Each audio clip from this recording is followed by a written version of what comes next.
not teaching much more like interaction, but yeah, I have started recording. Is it? Have you started recording? Yeah, sure. So, so you have the lexical ambiguity. A word can have multiple meanings, but there's another problem. The problem is that attachment. Where is the word attached? So this is called structural ambiguity.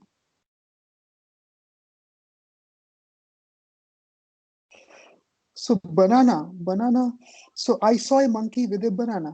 So who has the banana? Whether monkey has the banana or I have the banana. Who has the banana? And that problem comes during parsing. So this again, I just briefly talked about the topics. It's called parsing. So when I do parsing, I see, okay, where is a word attached to another word? How are these two words connected? So whether banana is with the monkey or banana is with me. So that is the problem of parsing. And in language, you can parse the sentence in multiple ways. Famous example, uh, I saw the boy with the telescope. Right? So whether the boy had the telescope or I had the telescope. So so this structural ambiguity is there. And these are just two examples. And and the problem with languages is that ambiguity it's not like exceptions. Like it's not that sometimes you would get ambiguity. It's the rule. So you would always have ambiguity. It's very rarely that you are having something in unambiguous sentence. It's very difficult to create an unambiguous sentence. It will have a lot of ambiguity, and that is the reason you have a lot of interesting things about sarcasm detection. How do you detect if the sentence contains sarcasm, right? And that's why sentiment analysis is a field where still research is going on after so many years, because there are so many ways you can talk about the sentiment. So what else makes NLP hard?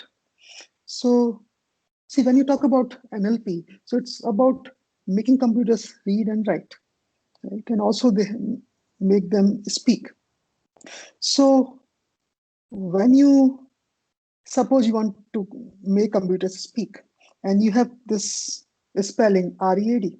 Now, independent of the context, how should I read it? Should I read it as read or read? Right? I cannot decide that until I can use the context. And if I say, and for example, if I'm saying read, am I meaning RED read or READ read? Right. So NLP. Why NLP initially got a lot of funding initially was because of two main applications. One was ASR, automatic speech recognition. So that was a very popular problem. So you want to detect, you want to recognize whatever person is saying. So speech recognition, and that is a problem that comes read, whether it is RED read or READ read, right? Another difficult case is uh, yeah, ROWS, ROWS and ROSE. So many ways you can write. Another popular application was machine translation. So text and pronunciation, they don't have a one-to-one mapping. Yes. And word to meaning do not have one-to-one mapping. So you can have uh, bank, famous example for NLP people. So bank, you can have financial bank, you can have river bank. Uh, head, head has multiple meanings. Anyone, what are the meanings of head? Different meanings of head.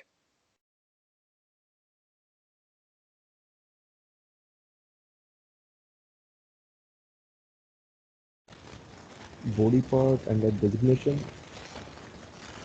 Yes. Body part And designation. put Yes. what thing is what like head to some place like that. Sorry, someone could not hear. Tell again.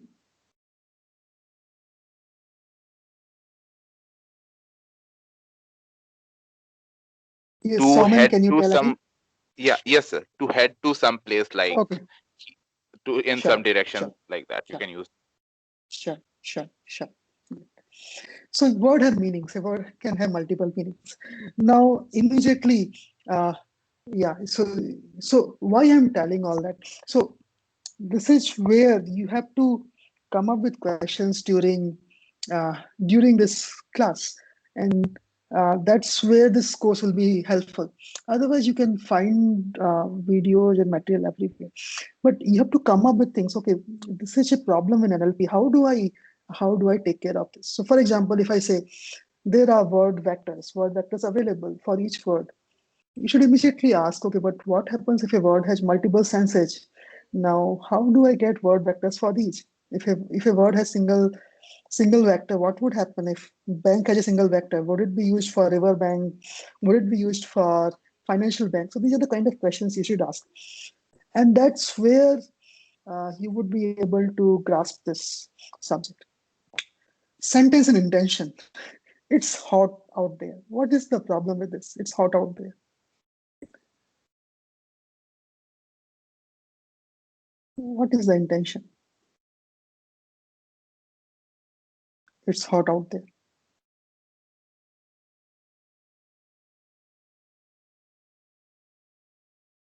When do you say that it's hot out here?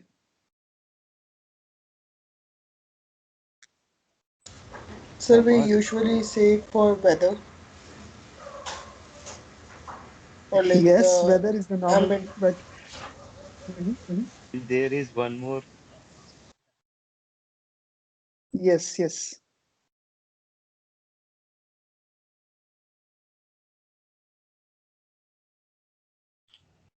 It's to strike up a conversation also sometimes. Yeah. And many times you want to get out of a place and you say it's hot out here. So you want to get out of a place, you will say it's hot out here. But even when about the weather, if you say it's hot out here, uh, it doesn't tell you what is the temperature even then. So you can't even tell what is the temperature by this sentence. It's hot out here. And depends also in a lot of context of where this is being said, who is saying that, and all. So yeah, a lot of issues. So yeah, I won't say too many problems, but yeah, just a flavor. Now, fine. So yes, there are challenges. So, and we can actually talk about this a lot. But then, what are the interesting NLP problems? Like, why are people excited about NLP? What are the different type of problems? So, problems come with data. So, whenever you say data, you find problems.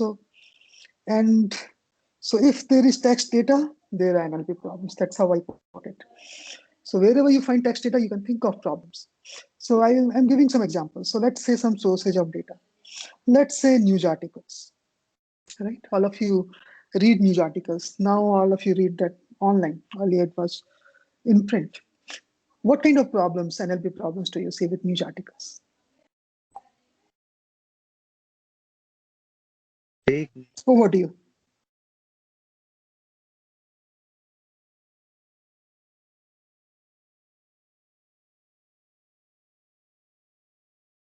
Yes. We cannot verify whether the news is actually real or it's a fake. Okay. Fake news detection. Fine. Suppose the news is genuine. Then what are the kind of problems with news articles? There will be multiple articles on the same news. In fact, too many of them. Yes. Very good. Do you use Google News?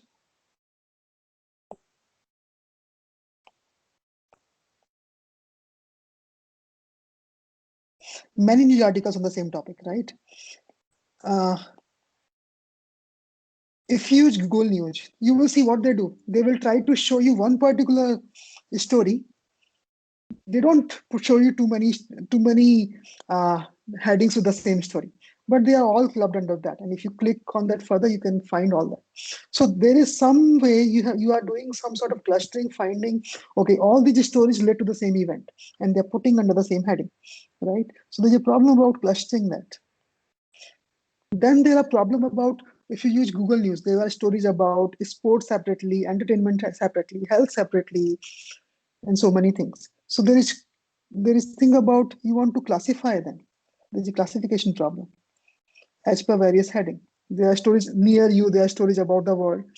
And yeah, you have to use some NLP methods for doing that. There's very other very important problem. News articles are very long. So how many you use news in shorts? So news in shorts, what it does, it takes a news and shows you some 5 or 6 sentences about that. So how do you summarize that? And there are like so many other problems. What about web pages? What are the NLP problems with web pages?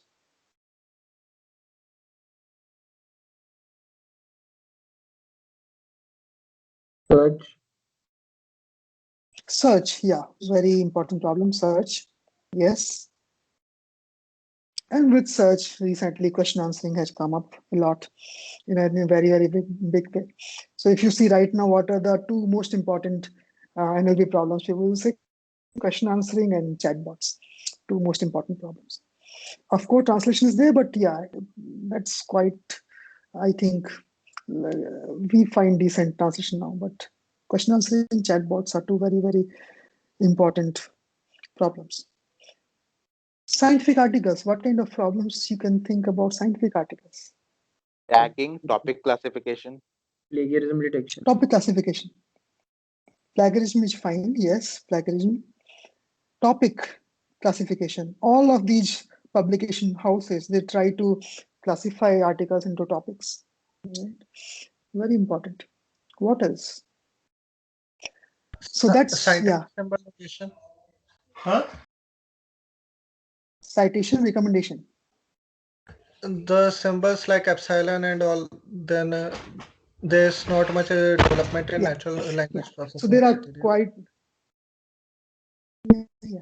So you see, so yeah, 2 years ago we had done this work. So what happens? What happens? So you take any new topic, let's say uh, sentiment analysis on a particular data set, and you will see so many papers come up. So, and these papers are uploaded on archive immediately. Now, can I build a tool by which I can take this paper and find out what is the number they are reporting, what is the performance they're reporting, and just create a leaderboard automatically. I just crawl archive is freely available, take PDF, find the number, and put a leaderboard. And there are so many NLP problems with that. But that's an actually a nice, interesting application. Building a leaderboard for any data set automatically by using PDF papers. And now Papers with Code does that. Papers with Code actually came up after our work, but yeah, it's very nice now. Papers with Code. You just go there and you find out all the different papers that have worked on a particular data set and what are the numbers they're reporting. Patents. What kind of problems you can do with patents? Infringement. Oh yes, all the companies are interested in patents. So they're interested in, okay, am I violating this particular any patent by this product? Or, oh, so yeah, is there some patent already available with this technology? Whom should I buy this patent from if that is available? Patents, emails, right? Emails, spam or not spam, right? That was one of the application of emails, right? Now you don't see too many spams. Earlier, like 15 years ago, we used to see a lot of spams. But then there are other classification things, right? Important emails. Have I missed out on some data here? So I've shown you news articles, web pages, scientific articles, patents, emails. What have I missed out on? Social media, Twitter, Oh yes, Facebook. social media. Yes, big source of user-generated data. Tweets, Quora. Facebook post, comments, Quora, product reviews, tourist reviews, right? And all of these have different flavors and they have their own problems. So, for example, tell me a problem, very interesting problem on tweets. What is it? What's the very sentiment analysis? Yes, Hate I don't speech. call it interesting anymore, but yeah, Hate that's speech. it. Hate speech, yes, very Hate good. Hate speech. speech, yes. Hate speech, yes. So, a lot of important AI for social good thing you can do. AI for social good. So, one of the very, very important problems that we did in our lab was that, okay, why don't we do some sort of summarization for crisis scenario? So, whenever in any country, any particular disaster happens, say earthquake happens, or there is fire, or any other crisis. A lot of people have needs and they put it on Twitter.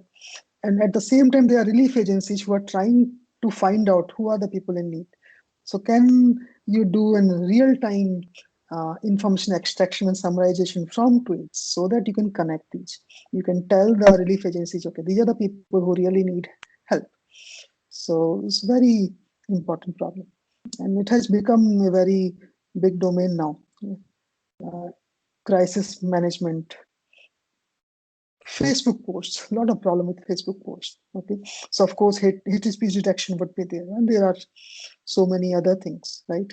What is one very important uh, application of Facebook posts that you can think of that we have not talked till now?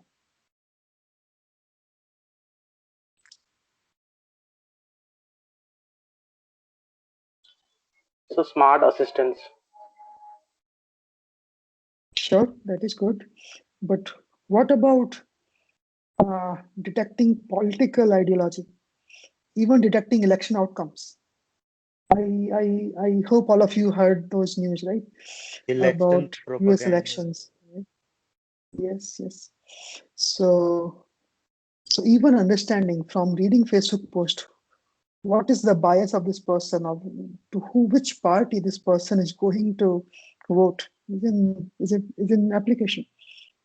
Same with comments, right? Then Quora, you have a lot of problems like, okay, how do I know who is the expert on a subject? Given a question, are there similar questions on that? And what if you are reading this question, what are the other questions you might be interested on? All these applications are there for Quora. Product reviews. Again, what are the interesting problems with product reviews? Whether they are genuine or paid reviews. That is fun. That is fun. I think there was a lot of work earlier on finding out fake reviews. Fine. But other than that, assuming genuine reviews, what are the kind of applications you can have? Why would a customer, so who are the people involved? A customer and the e-commerce company, right? So what is the application at the end of a customer that a customer would need by the product reviews? Satisfaction rate of that. Yeah, so he would Rating like, from reviews, and maybe would rating like to know. Mhm. for different criteria, different features. Oh yes, so these are called aspects. So when you're talking about a camera, so you don't say, okay, camera is good or bad. You say, okay, how good is the battery? How good is the screen? How good are the picture quality and so on. So, and people write that in text in their reviews. So can I just, all of these, can I crawl that? Can I find out aspects there? Can I do sentiment for each of these and give a score for each of the various categories? And there are a lot of other questions. If I have a question that I want to ask, can it be answered from product reviews directly? Can I get the answer directly? Tourist reviews, similar sort of problems. So you have TripAdvisor and you're going to a place and you want to know how good is that place in terms of safety now, right? With the, how are the arrangements for Corona? Can I go to that place or not? So again, all these are like some of the works that we had done, and that's where I'm just trying to tell you different flavors. So actually, it's time. It's 2:59. If you have any question, just let me know. Otherwise, we will meet tomorrow. And yeah, tomorrow also we will just do interaction, and I will share. I'll share some. I'll share some video with you. But any question right now?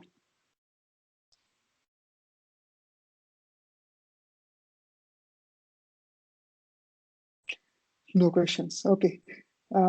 Good. Hello, So sir. Am I yes, audible? So, like, yes. I have applied for this NLP course as an additional, and I have uh, got the acceptance also. But I'm willing to take this as a BTP equivalent subject. So, in that case, I would again need your approval. So, will it be possible? Okay. Sure. Sure.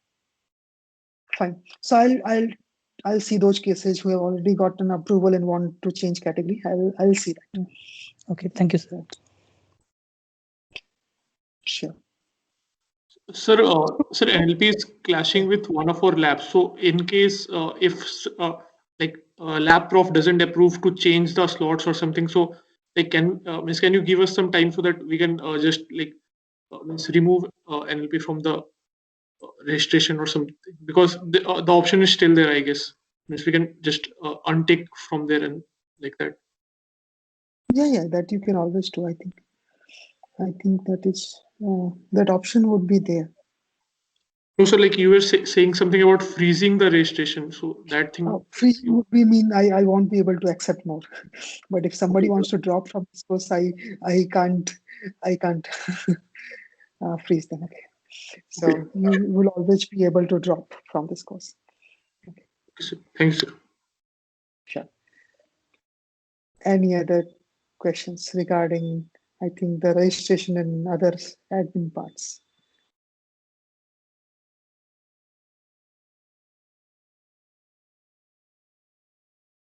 Sure. So yeah, as I said, right now I'm not sure about the strength. Maybe in a day or two I will be more clear about how many students are there, and accordingly we will decide on an evaluation criteria. Of course, I'll take all of you in confidence before deciding on that. But bottom line is that yes, you will have to put efforts for this course. But if you put efforts, you will really enjoy. If you don't put efforts, I don't know. And of course, yeah, it's difficult otherwise in this mode. Okay. So with that, okay, thanks for joining today, and then we will meet tomorrow at 4 p.m. and we will see maybe for an hour. We will meet tomorrow. Okay. Thanks. Bye. Thank you, sir. Thank you. Bye. Thank you.